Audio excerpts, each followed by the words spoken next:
Hello and welcome to my channel again. Today we are going to enter into the actual text of this book, The Foundations of Indian Culture by Sri Aurobindo. This episode covers the first part of its first essay titled Is India Civilized? It sort of summarizes the contents of this book as a whole. So this happens to be a very important episode. It starts with a basic question. What is the aim of human life? The aim of human life is the attainment and retention of true happiness. Then, what is this true happiness? It is a condition of harmony between the spirit, the mind, and the body. How to achieve this harmony? That's a natural question next.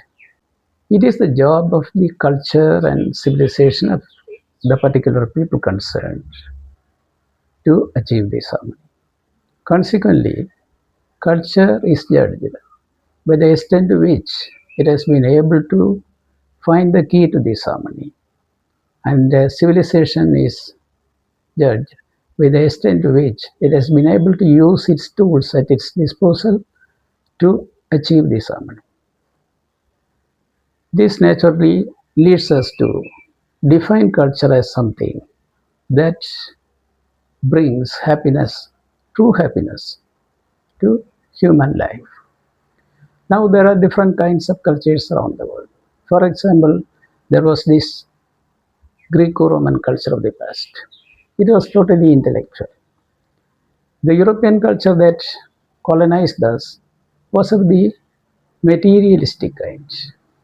Not only materialistic, it was rationalistic and aggressive too. But Indian civilization was different from these two in that it is totally spiritual. And the conception of the spirituality is on is that of the spirit evolving itself on the plane of rebirth.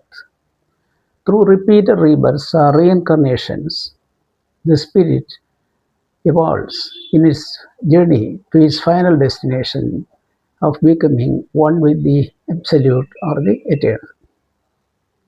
Somewhere on the way, it reaches the mental man status. At this stage, it enters into the area of a conscious morality called dharma. The dharma word comes in first year. It never stops here. It further continues its journey, and finally, when it reaches the final stage, it is able to identify itself totally with a universal spiritual consciousness. At this stage, it is totally free from its mind and its body. This is the essence of Indian spirituality. The social system is based on this principle.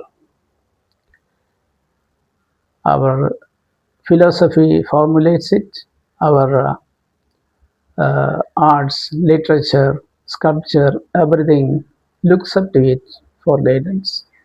This makes India a unique nation. It makes India stand apart in the committee of nations. When an aggressive civilization like the European meets a civilization like the India's, there arises a clash of cultures. The aggressor tries to destroy or assimilate the other. So we have got to defend ourselves. A mere defense is not enough. Our defense should have a strong element of aggression in it. India's philosophy embodies a reconciliation between the eternal and the temporal. As said before, the European civilization that colonized us was of the materialistic and aggressive kind. But the civilization before that belonged to the Middle Ages was different. It had the Christian idea as its base, and it had an element of spirituality in it. But it had some negative features. One was its ignorance, second was its obscurantism, third was its intolerance, fourth was its sheer brutality. But it underwent a process of refinement over centuries, and what emerged out of it was devoid of all spirituality in it. It was the materialistic civilization that colonized us. The two cultures are therefore diametrically opposite to each other in their orientations. Here, Sri Aurobindo made some important, very significant points. The first one is that the aspirations of India cannot be set by Western standards or Western institutions. Number two, this civilization, this European civilization, has already affected us in a big way. It has rationalized and commercialized in a civilization to a great extent. The third observation of his is very startling, very prophetic. He says that the outer mind of India, not its inner mind, the outer mind of India has already started accepting Western ideas like liberty, equality, and democracy. But it has been trying to reconcile it with its Vedantic truths. But its inner mind has not accepted these concepts. It still feels an unease in living with these ideas. And therefore, Sri Aurobindo exhorts us to continue our fight and set the ball rolling for a new world order or a oneness, at the end of which the whole world will stand spiritualized by Indian spirituality. I am sorry I am forced to make a comment of my own at this stage.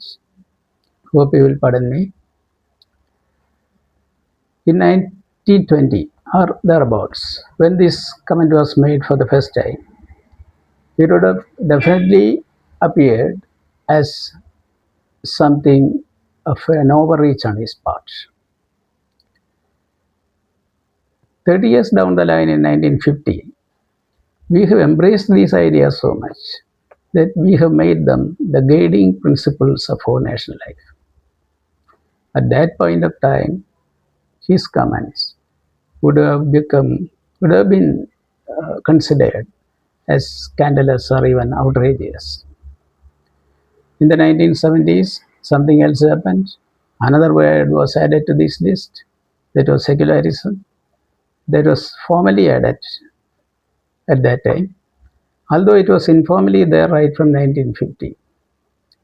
So the list has now four words: liberty, equality, democracy, and secularism. And we have been living with these ideas for nearly 75 years now. Now it is time for us to take stock of our situation. When we take stock of our present situation, we find that Sri Aurobindo's words sound almost prophetic, because the unease he mentioned in 1920 is palpable now. Whenever your self-respect and dignity feels hurt, or whenever a feeling of insecurity haunts you, or when the peace of the society around you is disturbed for some reason, you tend to associate these happenings with the improper application of these values in our national lives. By improper application, what is meant is the application of these values without the essential element of spirituality as enjoined by Indian culture. But this spirituality has got this great quality. It inspires in its followers the right values for the maintenance of harmony in society. Without this spirituality, its application becomes almost mechanical. It may be intellectual and rational, but it becomes opportunistic and often attached with hidden motives. This is a moral crisis we face today. All the nations of the world who adopted these principles will also be facing the same crisis. But our response to this crisis will be to seek intellectual solutions to this problem. But I'm very sorry, it won't work at all.